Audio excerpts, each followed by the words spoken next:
सूर्य भगवान की जय हो, सूर्य भगवान की जय हो। सूर्य और चांद इस पृथ्वी के सबसे साक्षात देवता है, जो हमें प्रत्यक्ष उनके सर्वोच्च दिव्य स्वरूप में दिखाई देते हैं।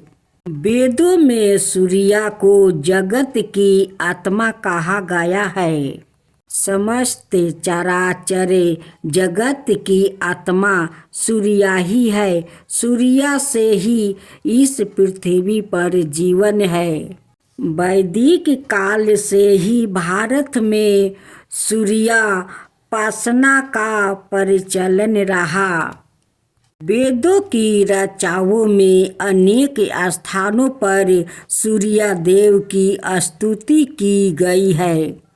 पुराणों में सूर्य की उत्पत्ति प्रभाव स्तुति मंत्र आदि विस्तार से मिलते हैं।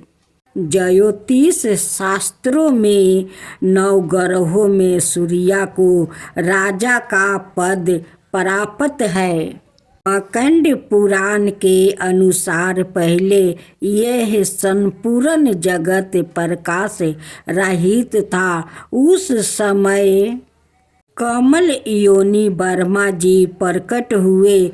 उनके मुख से प्रथम शब्द निकला, जो सूर्य का तेज रूपी सूक्ष्म रूप था। तत्पश्चात ब्रह्मा जी के 4 मुखों से 4 वेद प्रकट हुए, जो तेज में एकाकार हो गए। यह वैदिक तेज ही अत्यात्म है, जो विश्व का अविनाशी कारण है। वेद स्वरूप सूर्य ही सृष्टि के उत्पादन, पालन, संहार के कारण है। ब्रह्मा जी की प्रार्थना पर सूर्य ने अपने महातेज को समेट कर सर्वलोक तेज को ही धारण किया। सृष्टि रचना के समय ब्रह्मा जी के पुत्र मरीचि हुए, जिनके पुत्र ऋषि कश्यप का विवाह आदित्य से हुआ। आदित्य ने घोर तपस्या द्वारा भगवान सूर्य को प्रसन्न किया, जिन्होंने उसकी इच्छा पूर्ति के लिए सुषमा नाम की किरण से उसके गर्भ में प्रवेश किया। गर्भ वास्तव में भी अदिति चंद्रायन जैसे कठिन व्रतों का पालन करती थी। ऋषि राज कश्यप ने क्रोधित होकर अदिति से कहा, तुम इस तरह उपवास राख कर गर्भस्थ शिशु को क्यों मारना चाहती हो?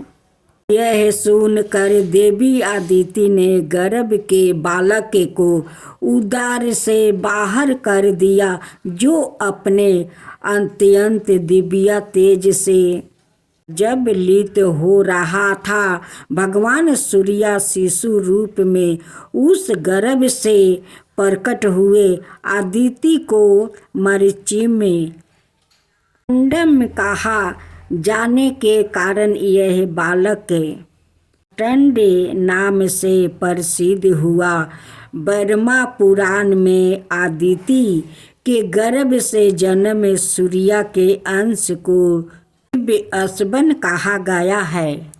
दोस्तों, आज सुने शनिदेव भगवान की कथा। असुर, मनुष्य, सिद्धि, विद्याधर आदि सब भस्म हो जाते हैं, किंतु तू है कि तुझे मेरा किंचित भी भय नहीं है।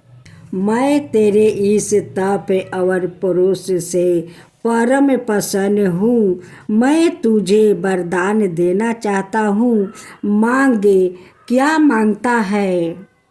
यह सुनकर दशरथ राजा ने कहा कि हे शनिदेव, जब तक नदी, समुंदर, चांद, सूरज और जमीन है, तब तक तुम रोहिणी को भेद कर ना जाना। हे सूर्या पुत्रा, मैं यही वर चाहता हूँ। जब शनि ने यह स्वीकार कर लिया कि ऐसा ही होगा तो राजा दशरथ लौट आए कि अब कभी 12 बरस तक अकाल नहीं पड़ेगा। तब तीनों लोकों में मेरा यश सदा बना रहेगा। राजा दशरथ वर पाकर बहुत आनंदित हुए। अयोध्या में आकर उन्होंने विधि विधान के अनुसार शनि देव की पूजा की। शनि देव ने प्रसन्न होकर उन्होंने पृथ्वी राजा बना दिया। एक अनय का था, एक राजा था। उसने अपने राज्य में यह घोषणा की कि दूर दूर से सौदागर बाजार में माला बेचने आए तो जिस सौदागर का माला नहीं बिकेगा उसे राजा सवाए खरीद लेगा। सौदागर प्रसन्न हुए।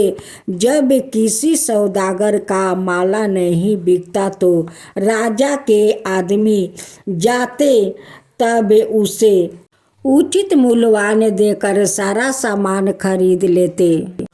एक दिन की बात है, एक लोहार लोहे की शनि देव की मूर्ति बनाकर लाया। शनि की मूर्ति का कोई खरीदार नहीं आया। संध्या समय कर्मचारी आए, मूर्ति खरीद कर राजा के पास ले आए। राजा ने उसे पूरी सम्मान से अपने घर में रख दिया।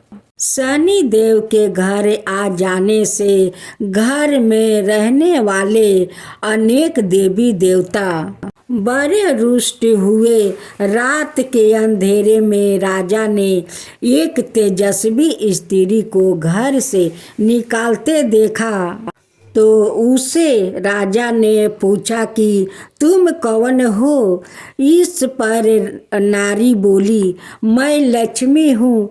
तुम्हारे महल में अब शनि का निवास हो गया है, अत मैं यहाँ नहीं रह सकती। राजा ने उसे रोका नहीं। कुछ समय बाद एक देव पुरुष भी घर से बाहर जाने लगा तो राजा ने उससे भी पूछा कि तुम कौन हो? तो वो भी बोला, मैं भैरा हूँ, सादा लक्ष्मी के साथ ही रहता हूँ। जब लक्ष्मी नहीं तो मैं भी नहीं, यह कह कर वो भी चला गया। राजा ने उसे भी नहीं रोका। इसी प्रकार धीरे धीरे एक ही रात में धर्म, धैर्य, क्षमा आदि अनय सभी गुण भी एक एक करके चला गया। राजा ने किसी से भी रुकने का आग्रह नहीं किया। अंत में सत्या जाने लगा। तब राजा के पूछने पर उसने कहा, जहाँ लक्ष्मी, भैरा, धर्म, धैर्य, क्षमा आदि का वास नहीं तो वहाँ मैं भी एक क्षण भी रुकना नहीं चाहता। यह सुनकर राजा सत्या देव के पैरों में गिर कर कहने लगा, महाराज, आप कैसे जा सकते हैं? आपके बल पर ही तो मैंने लक्ष्मी, भैरा, धर्म आदि की कोई परवाह नहीं की। मैंने तो आपका ही जीवन भर सहारा लिया है। मैं आपको कभी नहीं छोड़ सकता। राजा का इतना आग्रह देख कर सत्या रुक गया। महल के बाहर सभी सत्या की राह देख रहे थे। उसे ना आता देख कर धर्म बोला, मैं सत्या का बिना नहीं रह सकता, मैं आपस जाता हूँ धर्म के पीछे पीछे। दया, धैर्य, क्षमा, भैरा ओ लक्ष्मी सभी लौट आए। तब राजा से कहने लगे कि तुम्हारे सत्या प्रेम के कारण ही हमें लौटना पड़ा। तुम सा राजा दुखी नहीं रह सकता। सत्या प्रेम के कारण लक्ष्मी और शनि एक ही स्थान पर रहने लगे। अब शनि मंत्र सुने। व्रत के दिन 3 या 19 माला ओम परा प्री परो शन शन्याय नमः मंत्र जपना चाहिए। शंख लिपित अंतिम व्रत के दिन शमी के वृक्ष की लकड़ी से एक छोटा सा हवन भी करे। यदि शनि की 2.5 या 7.5 चल रहे हो तो योगे ब्राह्मण द्वारा शनि ग्रह मंत्र का 23,000 मंत्रों का जप अवश्य करावे। बाद में यथाशक्ति तेल, छतरी, जल, काला कंबल, लोहा, सरसों, चमड़े के जूते, कुर्सी, तिल के लड्डू ब्राह्मणों को दान में दे। चिंटियों को आटा खिलाए। शनि अस्त्रों का पाठ व्रत के दिन करना विशेष लाभप्रद माना गया है। प्राचीन काल में इक्ष्वाकु वंश में परम यशस्वी राजा दशरथ हुए हैं। वो चक्रवर्ती सम्राट थे और उनका राज्य 7 द्वीपों तक फैला हुआ था। एक बार ज्योतिषियों ने उन्हें बताया कि जब शनि क्रियातक के अंत में रोहिणी को भेद कर जाएगा तो 12 बरस तक घोर कष्टदायक अकाल पैदा होगा। ज्योतिषियों की इस भविष्यवाणी को सुनकर सभी व्याकुल हो उठे।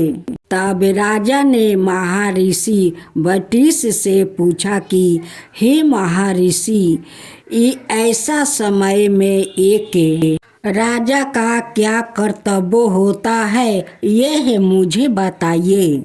ये सब सुनकर महर्षि वशिष्ठ ने कहा, राजन, शीघ्र ही शनि ग्रह रोहिणी नक्षत्र में प्रवेश करेगा। ये एक असाध्य योग है। अन्याय योगों से कहीं अधिक हानिकारक। इस सृष्टि को टालने के लिए आप जो भी उचित समझे करें। बहुत सोच विचार और मनन के बाद राजा ने अपना दिव्या धनु, दिव्या अस्त्र शस्त्र लिए और रथ पर सवार होकर नक्षत्र मंगल में पहुंच गए। जब क्रियातक के अंत में शनि ठहर कर रोहिणी नक्षत्र में परिवेष्ट हुआ तो देखा कि क्रोध से आंखें चढ़ाए हुए बीरबल दशरथ रास्ते में आगे की ओर खड़े हैं और उनके धनुष पर विनाशकारी बाण चढ़ा हुआ है। राजा को देखकर शनि ने भयभीत स्वर में कहा, हे राजन, तेरा साहस धन्य है, मेरी टेढ़ी निगाहें मात्र। आप सुने गणेश भगवान की व्रत कथा।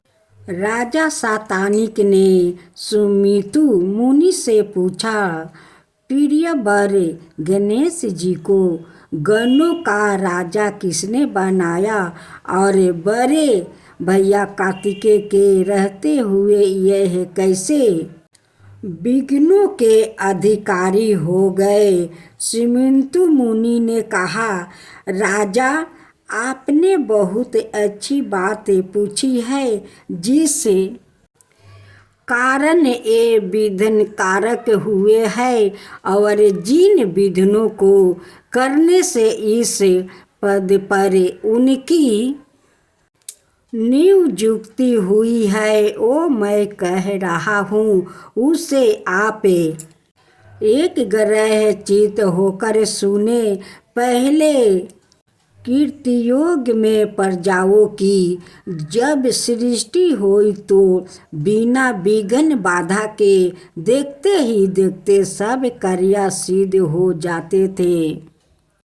अंत में प्रजा को बहुत अहंकार हो गया।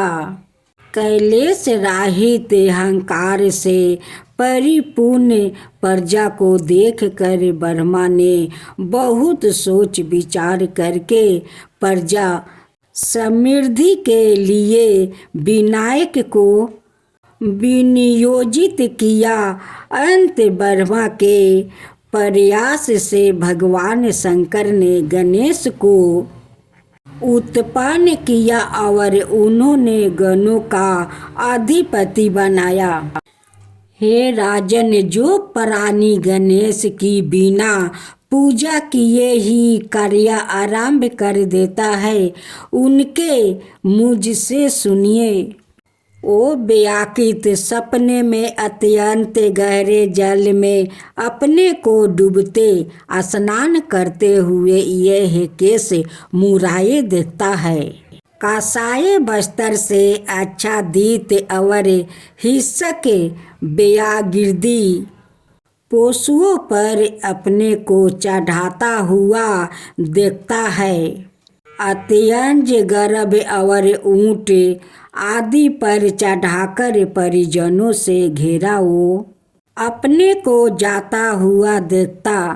हीन जो मानव केकरा पर बैठकर अपने को जल की तरंगों के बीच गाया हुआ देखता है और पैदल चल रहे लोगों से घेर कर यमराज के लोक को जाता है और जाते हुए अपने को सपने में देखता है। वो खुद ही अत्यंत दुखी होता है।